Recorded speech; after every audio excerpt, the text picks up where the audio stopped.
नमस्कार मित्रों। हर हर महादेव।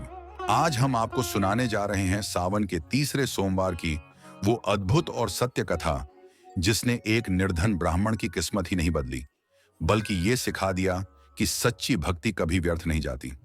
इस कथा में है आस्था, त्याग, सेवा और महादेव की अनंत कृपा का ऐसा चमत्कार जो आपको भीतर तक झकझोर देगा। तो बैठ जाइए शांत मन से और चलिए उतरते हैं भोलेनाथ की इस कृपा गाथा में। प्राचीन समय की बात है। एक गांव में धीरज नाम का गरीब ब्राह्मण अपनी पत्नी के साथ रहता था।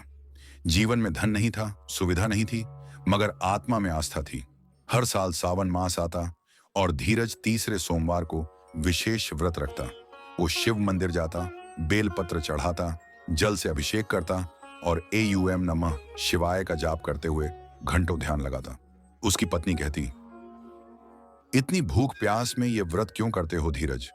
वो मुस्कुराकर जवाब देता, जब मन के भीतर शिव हों तो भूख प्यास नहीं लगती। मेरा भोजन उनका नाम है, मेरी तृप्ति उनका ध्यान है। उस साल तीसरे सोमवार की शाम जब धीरज अभिषेक करके लौट रहा था, रास्ते में एक वृद्ध साधु मिले। कांपते हुए, थके हुए, भूखे। धीरज के पास सिर्फ 2 रोटियां थीं, मगर उसने बिना सोचे साधु को दे दी। साधु ने मुस्कुराकर कहा, बेटा, तेरा यह भाव ही सबसे बड़ा भोग है।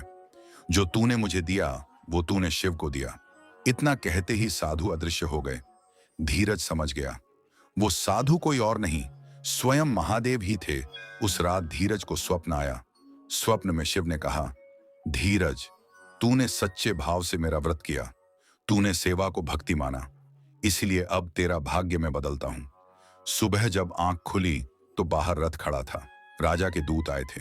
राजा को स्वप्न आया था कि उसकी पुत्री का विवाह उसी निर्धन ब्राह्मण धीरज से होगा। पूरा गांव चकित था और धीरज नतमस्तक। विवाह हुआ। धीरज राजा का दामाद बना, मगर शिव की भक्ति और सेवा भाव नहीं छोड़ा। इस कथा से हमें यही सीख मिलती है कि सच्ची भक्ति में दिखावा नहीं, भाव होता है।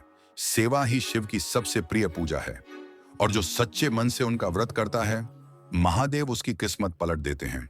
सावन का तीसरा सोमवार केवल जल चढ़ाने का दिन नहीं, बल्कि त्याग, सेवा और श्रद्धा की परीक्षा का दिन है। तो मित्रों, इस सावन के तीसरे सोमवार पर आप भी श्रद्धा से उपवास करें, किसी भूखे को भोजन दें, किसी जरूरतमंद की मदद करें, क्योंकि वही शिव पूजा का सच्चा रूप है। बोलिए भोले शंकर भगवान की जय। हर हर महादेव। अगर आपको यह कथा प्रेरणादायक लगी हो तो लाइक जरूर करें, कमेंट में लिखें हर हर महादेव और हमारे चैनल को सब्सक्राइब करना न भूलें। मिलते हैं अगली कथा में। तब तक जय भोलेनाथ।